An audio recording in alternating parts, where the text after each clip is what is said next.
आज के practice set का जो हमारा पहला क्वेश्चन है, हड़प्पा कालीन स्थल लोथल निम्नलिखित में से किस नदी के तट पर स्थित है? ऑप्शन नंबर ए भोगवा नदी, बी बिंदा नदी, सी मादन नदी एंड डी आपका है शादी कौर नदी। इसका करेक्ट आंसर भोगवा नदी है। लोथल से एक स्थल है जिसे बोलते हैं गोदीवाड़ा का स्थल, इसके साक्ष्य हमें प्राप्त हुए हैं और इसकी जो खोज है वो S.R. राव ने की है। इसके साथ ही जो हमारा नेक्स्ट पॉइंट है या नेक्स्ट क्वेश्चन है वो इसमें बताना है आपको, करंट अफेयर से है कि इसमें सत्य कथन को पहचानिए, असत्य नहीं है, सत्य कथन है। तो हमारा पहला पॉइंट इसमें है कि चंद्रयान-3 का जो कुल वजन है वो 3900 किलोग्राम है और इसके लैंडर और रोवर की जो लाइफ है वो 1 लूनर डे है। साथ ही विक्रम रोवर और इसके लैंडर का जो कुल वजन है वो 1752 किलोग्राम है। केवल रोवर के वजन की बात की जाए तो इसका 26 किलोग्राम वजन है। तो इसमें से कौन सा ऑप्शन सही है?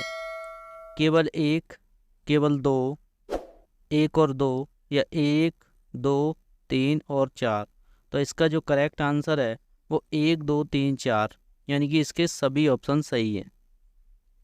इसके साथ ही हमारा नेक्स्ट पॉइंट है कि फ्लोरीन में कितने कार्बन परमाणु होते हैं? तो इसका करेक्ट आंसर आपको बताना है। ऑप्शन में ए में दे रखा है 60, 48, 24 एंड 64। इसका जो करेक्ट आंसर है वो हमारा है 60।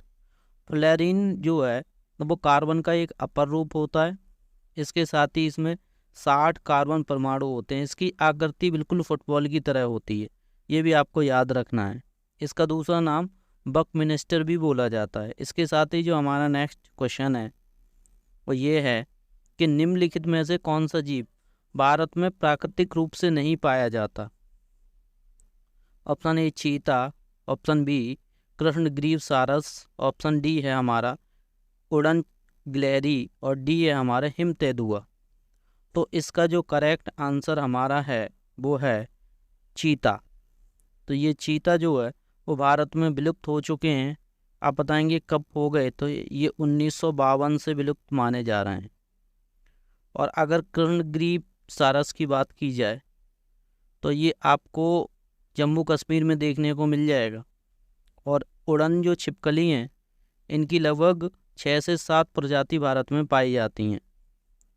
और अगर हम बात करें हिम तेंदुआ तो ये आपका उत्तराखंड और हिमाचल प्रदेश में मिल जाता है और साथ ही ये उत्तराखंड और हिमाचल प्रदेश में मतलब अभी विलुप्त नहीं हुआ है।